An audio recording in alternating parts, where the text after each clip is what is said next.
Tonight, you're going to order food from your phone. You'll tap a screen, wait 30 minutes, and a stranger will hand you a warm meal at your front door. You won't think about it for a single second. But for 99% of human history, if you wanted to eat, you had to kill something first. Not with a gun, not with a trap, not even with a proper bow and arrow, with a stick, and your legs, and the terrifying willingness to chase something that could kill you first.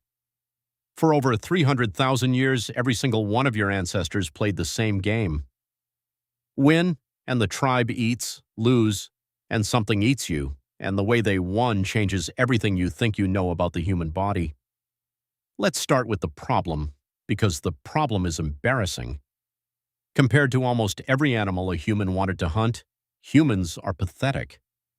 A lion runs 50 miles per hour, a zebra runs 40, a wildebeest can gore a human with one swing of its head, a mammoth weighed 6 tons, and the human standing across from all of this, slow, weak, no claws, no fangs, skin so thin that a single swipe from a bear is a death sentence. A chimpanzee is roughly 4 times stronger than a human by weight.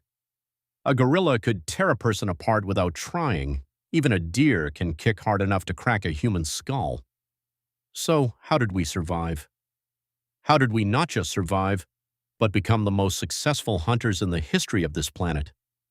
The answer isn't strength. It isn't speed. It isn't even weapons. It's something so strange, so specific to our species that scientists spent decades not believing it was real. In the 1980s, a Harvard biologist named Daniel Lieberman began studying something nobody had bothered to study seriously before: human running, not sprinting, running. And what he found was this: humans cannot outrun anything. But humans can outrun almost everything over a long enough distance. A horse can gallop at 40 miles per hour, but a horse overheats after about a mile at full speed. Its entire cooling system shuts down. It has to stop or it will die. A human keeps going. This is called persistence hunting, and it may be the most brutal, most elegant survival strategy our species ever developed. The idea is simple. You don't run faster than your prey. You run longer. You chase an animal, not until you catch it, but until it collapses from exhaustion. The San Bushmen of the Kalahari Desert in southern Africa still practice this today.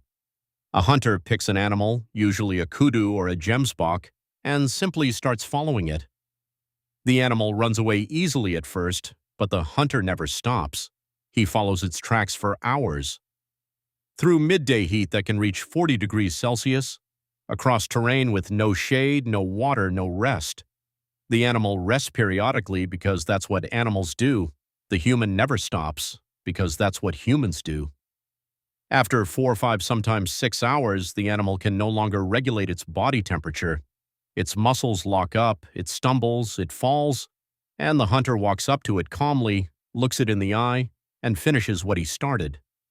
Anthropologist Louis Liebenberg documented these hunts in the 1980s and described watching a hunter named Karoa chase a kudu for over 4 hours in brutal heat without stopping once. When the animal finally collapsed, Karoa knelt beside it. He spoke to it. He thanked it. Because somewhere in 300,000 years of hunting, humans developed something else alongside the endurance: guilt, gratitude, the understanding that something had to die so you could live. But persistence hunting was only one method, and not every landscape allowed it. In forests, you can't see far enough to track a running animal. In cold climates, the ground is frozen and tracks disappear. In mountains, endurance alone isn't enough. So ancient humans did something else. They got smarter than their prey. Anthropologists studying ancient hunting sites have found evidence of something that should not have been possible without language, without planning, without a shared understanding of the future: coordinated ambushing. At a site in Schoningen, Germany, researchers uncovered 300,000-year-old wooden spears beside the bones of at least 10 horses, killed in the same location, at roughly the same time. That is not an accident. That is a plan. They waited, figured out where the horses came to drink. They surrounded the water source before the horses arrived. They attacked together from multiple directions simultaneously. Think about what that requires. It requires patience, It requires every hunter doing the right thing at the right moment without anyone breaking early. That is not animal behavior, that is strategy. That is the beginning of military thinking. And it happened 300,000 years ago beside a watering hole in what is now Germany. But weapons changed everything. For most of human prehistory, the primary hunting weapon was a spear, not a metal spear, a wooden shaft sharpened at the tip, sometimes hardened in fire, and throwing that spear accurately at a moving animal from a safe distance was an engineering problem that took our species thousands of years to solve properly. Around 300,000 years ago, early humans began attaching stone tips to wooden shafts using a mixture of tree resin and plant fibers. This is called hafting, and it sounds simple. It is not simple.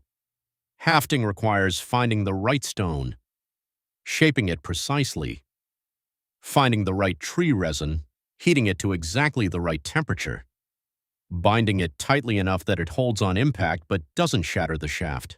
Researchers at the University of Tübingen spent months trying to recreate ancient hafted spears using only tools available to prehistoric humans. It took them weeks of practice before they could consistently make one that worked. These were not primitive people fumbling with rocks.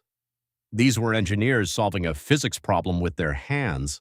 And then around 70,000 years ago, something happened that changed hunting forever: the bow and arrow. The earliest solid evidence comes from Sibudu Cave in South Africa. Tiny stone points, small enough to be arrowheads, found alongside traces of animal blood and plant-based glue. The bow and arrow multiplied human hunting range dramatically overnight. A spear thrown by hand travels maybe 30 feet with real accuracy. An arrow from a bow travels 200 feet in silence. In the evolutionary arms race between hunter and prey, the bow and arrow was a cheat code. But here is the part that nobody talks about. The hunt itself was only half the challenge. The other half was getting home alive, because every ancient hunting ground was shared.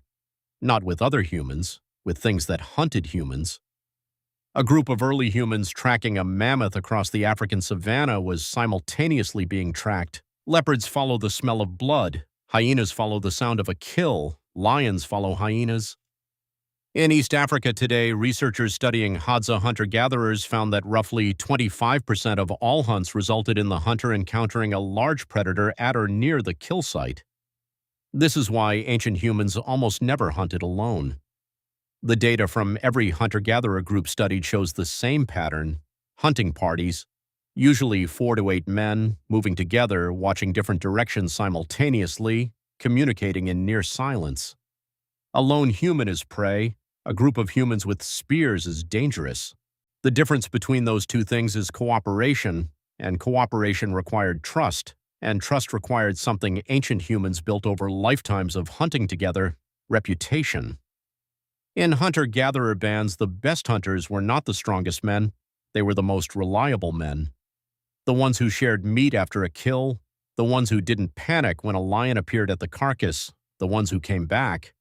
Studies of modern hunter-gatherer groups have found consistently that skilled hunters who share generously have more children, more social influence, and more access to resources than hunters who are stronger but hoard. Your ancestors didn't just hunt for food. They hunted to prove who they were. And when a hunt failed, which it did far more often than anyone wants to admit, the group went hungry.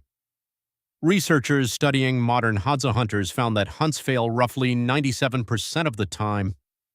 97%. Your ancestors woke up, spent an entire day tracking, stalking, running, waiting, and came home with nothing, and then did it again the next day and the next. The average successful large animal kill for a Hadza hunter happens roughly once every 30 days.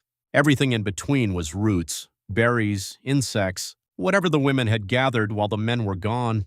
This is the detail that changes the whole picture. For most of human prehistory, women's gathering provided 60 to 80% of the group's actual calories. The dramatic mammoth hunt that fills every documentary and museum exhibit? It fed the tribe for a week. The women's daily foraging fed them for the other 3 weeks of the month. Men hunted for the feast, women gathered for survival. Both were necessary.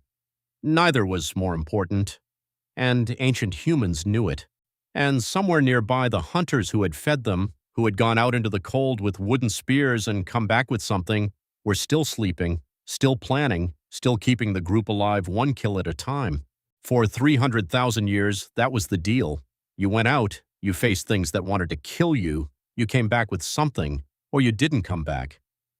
And tonight, when you tap that screen and wait 30 minutes for food to arrive at your door, somewhere underneath all of that comfort, the same ancient body that chased kudus across burning savannas and waited silently beside watering holes in the dark is still inside you, still restless, still scanning, still built for something that no longer needs doing. But now you know what it was built for. That's all for today. If this made you think, subscribe. The next one goes even deeper.